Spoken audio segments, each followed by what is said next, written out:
एक जानकारी दे दूं, देखिए आप लोगों के लिए दिसंबर मंथ की जो मंथली पीडीएफ है, जिसमें कि दिसंबर मंथ के सभी current affair topic wise cover कराए गए हैं with detailing with extra fact. और ये जो मंथली पीडीएफ है ये आप लोगों को फ्री में प्रोवाइड कराई जा रही है। ये पीडीएफ बनकर तैयार है जो कि कल लॉन्च कर दी जाएगी। स्टार्ट करेंगे हमारा पहला क्वेश्चन। हाल ही में किस राज्य सरकार ने फिल्म सिटी स्थापित करने की घोषणा की है? तो देखिए कुछ समय पहले ही आप लोगों ने सुना होगा, जो उत्तर प्रदेश गवर्नमेंट है इसके द्वारा भारत की सबसे बड़ी और सबसे सुंदर फिल्म सिटी स्थापित की जाने की घोषणा की गई थी, जो कि स्थापित की भी जा रही है। और अब एक और न्यूज़ निकलकर सामने आ रही है, जो हरियाणा गवर्नमेंट है इसने ये घोषणा की है कि अब हरियाणा में भी एक फिल्म सिटी ये स्थापित की जाएगी और इसके लिए 100 एकड़ भूमि का इस्तेमाल किया जाएगा। मतलब कि 100 एकड़ भूमि पर हरियाणा में भी फिल्म सिटी बनने जा रही है। इससे फ़ायदा क्या होगा?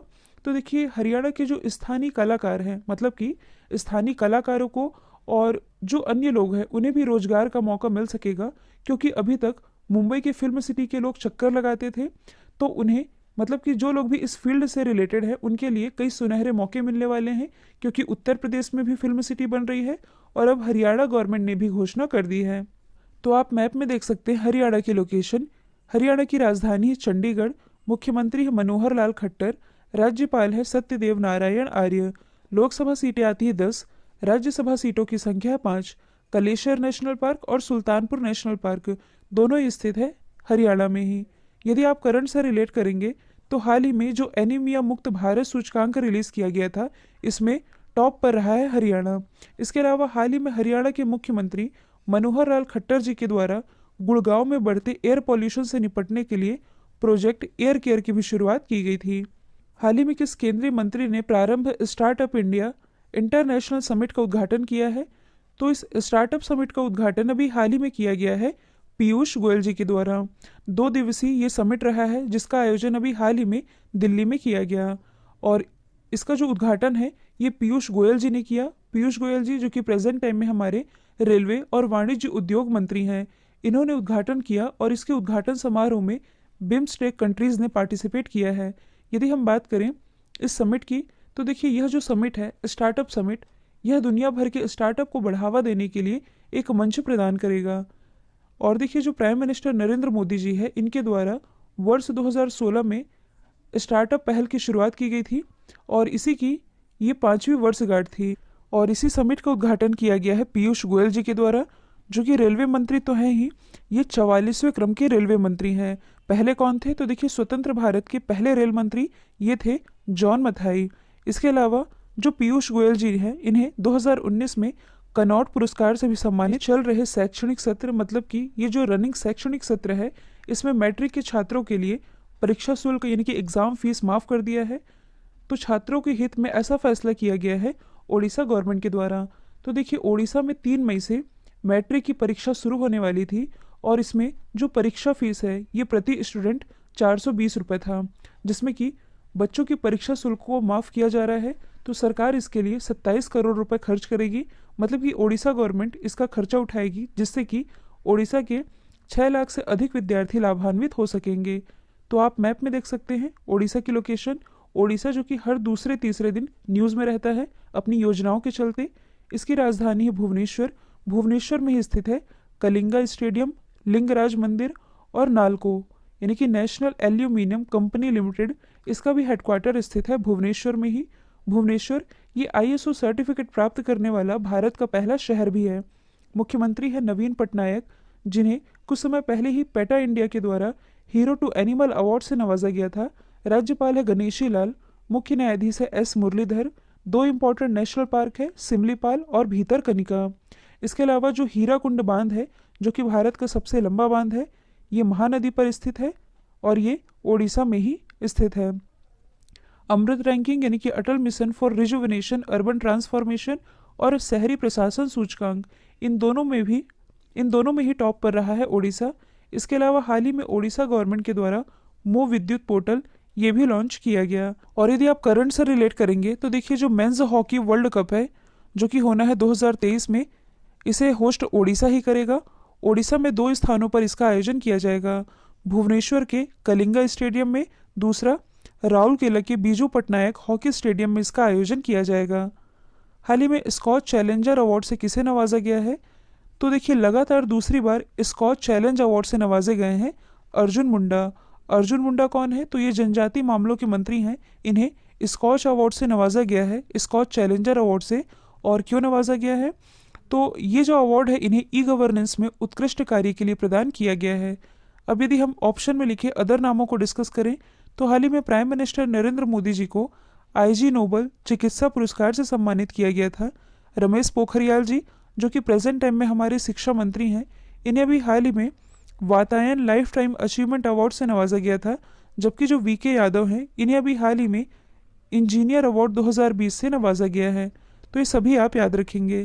हाल ही में किस देश के सुलावेसी द्वीप में भूकंप के कारण 42 लोगों की मौत हो गई है? तो सवाल ये है कि ये जो सुलावेसी द्वीप है ये किस देश में स्थित है? ये स्थित है इंडोनेशिया में।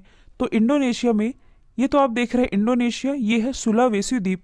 यहीं अभी एक भूकंप आया था 6.2 की तीव्रता का। ये जो भूकंप रहा इसके कारण यहाँ 42 लोगों की मौत हो गई है। और देखिए 2018 की बात है, इसी सुलावेसी द्वीप में एक भूकंप आया था जिसके कारण 2000 से अधिक लोगों की मौत हुई थी। और सुलावेसी द्वीप, इससे रिलेटेड एक फैक्ट मैंने आप लोगों को कुछ दिन पहले ही बताया था कि इसी सुलावेसी द्वीप के एक गुफा में 45,000 साल पुरानी एक पेंटिंग की खोज की गई है। और ये जो पेंटिंग है ये है सुअर की। तो अब यदि हम बात करें इंडोनेशिया की तो इसकी कैपिटल है जकार्ता। और यहाँ के प्रेसिडेंट कौन है?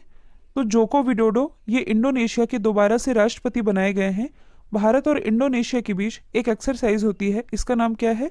गरुड़ शक्ति। और देखिए जो इंडोनेशिया है और मलेशिया है, इन दोनों के ही बीच में एक स्ट्रेट है जिसका नाम है मलक्का स्ट्रेट। तो स्ट्रेट क्या होते हैं? जहाँ दो भूभाग अलग होते हैं और दो जलभाग मिलते हैं। तो इंडोनेशिया और मलेशिया ये अलग होते हैं और जावा सागर और अंडमान सागर मिलते हैं, तब जाकर के मलक्का स्ट्रेट का निर्माण होता है। हाल ही में किस राज्य ने नई पर्यटन नीति 2021 की घोषणा की है? तो नई पर्यटन नीति 2021 की घोषणा भी हाल ही में की गई है गुजरात के द्वारा। और गुजरात ने ही कुछ समय पहले ही एक नई ऊर्जा नीति की भी घोषणा की थी। और अब इसने नई पर्यटन नीति 2021 की भी घोषणा की है। और क्यों की है? तो गुजरात में टूरिज्म को बढ़ावा देने के लिए। अच्छा, यहाँ से आप लोगों को ये भी मालूम होना चाहिए कि गुजरात टूरिज्म के ब्रांड एम्बेसडर कौन है? तो ये हैं श्री अमिताभ बच्चन जी। तो गुजरात में टूरिज्म यानी कि पर्यटन को बढ़ावा देने के लिए इस राज्य ने नई पर्यटन नीति की शुरुआत की है। तो आप मैप में देख सकते हैं गुजरात की लोकेशन। इसकी राजधानी है गांधीनगर, जो कि गृह मंत्री अमित शाह जी का निर्वाचन क्षेत्र है। मुख्यमंत्री है विजय रूपानी। राज्यपाल है आचार्य देवव्रत। लोकसभा सीटें आती है 26। राज्यसभा सीटों की संख्या है 11। प्रमुख लोक नृत्य हैं गरबा और रास। देखिए जो नर्मदा नदी है जो कि मध्य प्रदेश के अमरकंटक से निकलती है, इसे गुजरात की जीवन रेखा भी कहा जाता है। इंपॉर्टेंट नेशनल पार्क है गिर वंसदा, ब्लैक बक और मरीन। यदि आप करंट से रिलेट करेंगे तो हाल ही में भारत का सबसे बड़ा हार्ट हॉस्पिटल ये ओपन किया गया है अहमदाबाद में, और इसका उद्घाटन प्राइम मिनिस्टर नरेंद्र मोदी जी के द्वारा किया गया। गुजरात के ही अहमदाबाद रिवर फ्रंट से भारत की पहली सी प्लेन सर्विस की शुरुआत की गई है। इसके अलावा भारत का पहला समुद्री संग्रहालय, मतलब कि पानी के अंदर ये संग्रहालय है, जो कि स्थित है गुजरात के ही लोथल। भारत की सबसे बड़ी सुरंग बोरिंग मशीन ये किस राज्य में लॉन्च की गई है? तो देखिए बोरिंग मशीन ये तो आप सभी जानते हैं, ये है सुरंग बोरिंग मशीन, जो कि अभी हाल ही में लॉन्च की गई है महाराष्ट्र में। और इसका इस्तेमाल सुरंग में बोर करने के लिए किया जाएगा। और इस मशीन से मुंबई कोस्टल रोड प्रोजेक्ट के लिए सुरंग की खुदाई का काम किया जाएगा। और इसे ही महाराष्ट्र के जो मुख्यमंत्री हैं उद्धव ठाकरे, इनके द्वारा प्रियदर्शनी पार्क से लॉन्च किया गया है। तो आप मैप में देख सकते हैं महाराष्ट्र की लोकेशन। इसकी राजधानी है मुंबई, जिसे 7 टापुओं का शहर कहा जाता है। मुंबई में ही मोस्टली बैंकों के हेडक्वार्टर स्थित है। National stock exchange, Bombay stock exchange, ये दोनों ही स्थित है मुंबई में ही। मुख्यमंत्री उद्धव ठाकरे, राज्यपाल है भगत सिंह कोश्यारी, जो कि गोवा के भी राज्यपाल का एडिशनल चार्ज संभाल रहे हैं। यहाँ के मुख्य न्यायाधीश कौन है? तो ये हैं दीपंकर दत्ता। इसके अलावा 1995 में जो बम्बई है, बम्बई का नाम बदल करके मुंबई किया गया था। प्रमुख लोक नृत्य, मतलब कि यहाँ के जो प्रमुख नृत्य हैं ये है तमाशा और लावनी। सिद्धि विनायक मंदिर, गेटवे ऑफ इंडिया, ये दोनों ही स्थित है मुंबई में। ध्यान दीजिए गेटवे ऑफ इंडिया ये मुंबई में है, जबकि जो इंडिया गेट है ये स्थित है दिल्ली में। यदि आप करंट से रिलेट करेंगे तो हाल ही में एशिया की पहली सौर ऊर्जा से संचालित कपड़ा मिल ये महाराष्ट्र के परभणी जिले में शुरू की गई है। युवा वैज्ञानिक पुरस्कार 2020 से किसे सम्मानित किया गया है? तो युवा वैज्ञानिक पुरस्कार 2020 से नवाजी गई हैं शुभ्रा शर्मा। शुभ्रा शर्मा ये किस राज्य से बिलोंग करती हैं? ये बिलोंग करती हैं हिमाचल प्रदेश के बिलासपुर से। और इन्हें इस अवार्ड से क्यों नवाजा गया है? तो देखिए, इन्होंने हिमालयन ग्लेशियर के जलवायु परिवर्तन के प्रभाव को समझने के लिए जो योगदान दिया है, इसके लिए इन्हें सम्मानित किया गया है युवा वैज्ञानिक पुरस्कार 2020 से। यदि हम अदर ऑप्शन को डिस्कस करें तो कल ही मैंने आप लोगों को बताया था रवि गायकवाड़ के बारे में। जो रवि गायकवाड़ है, इन्हें अभी हाल ही में नेल्सन मंडेला विश्व मानवतावादी पुरस्कार से सम्मानित किया गया है। रंजीत सिंह देसाले, इनका नाम इम्पॉर्टेंट है, इन्हें अभी हाल ही में ग्लोबल टीचर पुरस्कार से नवाजा गया। ये बिलोंग करते हैं महाराष्ट्र से। और अभी हाल ही में जो हेमंत कुमार पांडे हैं, इन्हें DRDO के scientist of the year award से नवाजा गया है। हाल ही में नीति आयोग ने किस ई-कॉमर्स कंपनी के साथ मिलकर महिला उद्यमिता प्लेटफॉर्म लॉन्च किया है? तो ये लॉन्च किया गया है फ्लिपकार्ट के साथ मिलकर के। और ये जो महिला उद्यमिता प्लेटफॉर्म है, ये क्यों लॉन्च किया गया है? तो इसे आप एक लाइन में याद रख सकते हैं, वुमेन एम्पावरमेंट, यानी कि महिला सशक्तिकरण को बढ़ावा देने के लिए ये जो महिला उद्यमिता प्लेटफॉर्म है, ये लॉन्च किया गया है नीति आयोग के द्वारा फ्लिपकार्ट के साथ मिलकर के। तो सबसे पहले हम जानेंगे नीति आयोग के बारे में, इसके बाद जानेंगे फ्लिपकार्ट के बारे में। तो नीति आयोग की स्थापना योजना आयोग के स्थान पर की गई थी 2015 में। इसके अध्यक्ष कौन होते हैं? भारत के प्राइम मिनिस्टर, मतलब कि नरेंद्र मोदी जी हैं इसके अध्यक्ष। उपाध्यक्ष हैं राजीव कुमार। और नीति आयोग के जो CEO हैं, इनका नाम क्या है? तो इनका नाम है अमिताभ कांत। अब यदि हम बात करें प्रसिद्ध ई-कॉमर्स कंपनी फ्लिपकार्ट की, तो इसकी स्थापना हुई थी 2007 में। स्थापना की किसने थी? सचिन बंसल और बिन्नी बंसल ने। हेडक्वार्टर स्थित है बेंगलोर, कर्नाटक में। और इसके CEO कौन है? तो ये हैं कल्याण कृष्णमूर्ति। और देखिए, महिला उद्यमिता को ही बढ़ावा देने के लिए कुछ समय पहले ही भारत का पहला IWTC यानी कि इंडियन वुमेन ट्रेड सेंटर, इसकी स्थापना की गई है केरल के कोझीकोड में। तो ये भी आप रिलेट करके याद रख सकते हैं। हाल ही में दुनिया का सबसे शक्तिशाली पासपोर्ट ये किस देश का बना है? तो ये क्वेश्चन मैंने रिवीजन के लिए रखा है। तो देखिए, हाल ही में जो हेनले पासपोर्ट इंडेक्स 2021 रिलीज किया गया, इसके अनुसार इस इंडेक्स में टॉप पर रहा है जापान। मतलब कि जो जापान का पासपोर्ट है, ये दुनिया का सबसे शक्तिशाली पासपोर्ट है। कहने का मतलब ये है कि जापान के लोगों को पूरे वर्ल्ड के 191 यानी कि 191 कंट्रीज में जाने के लिए, मतलब कि इन 191 कंट्रीज में घूमने के पहले वीज़ा मिलने का इंतज़ार नहीं करना होगा। इसी के साथ जापान टॉप पर है। अपने देश भारत की क्या रैंकिंग है? तो भारत रहा है इसमें 85 नंबर पर। पिछले साल 2020 में इंडिया की रैंकिंग थी 84। तो आप मैप में देख सकते हैं जापान की लोकेशन। यदि हम बात करें जापान की, तो इसकी कैपिटल क्या है? टोक्यो। करेंसी है येन। प्राइम मिनिस्टर हैं योशिहिदे सुगा।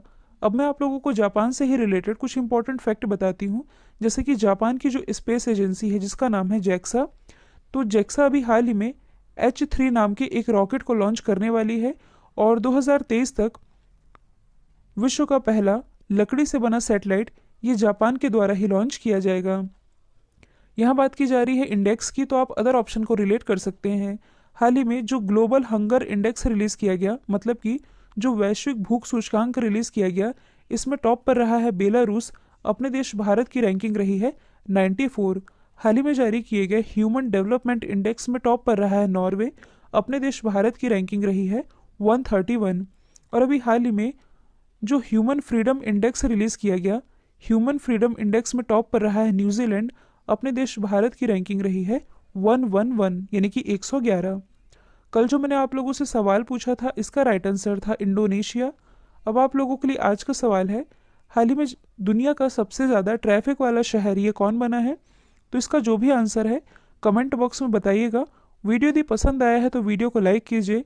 एटलीस्ट एक स्टडी रिलेटेड ग्रुप में शेयर करना बिल्कुल मत भूलिएगा। तो आज के लिए इतना ही। Thank you so much.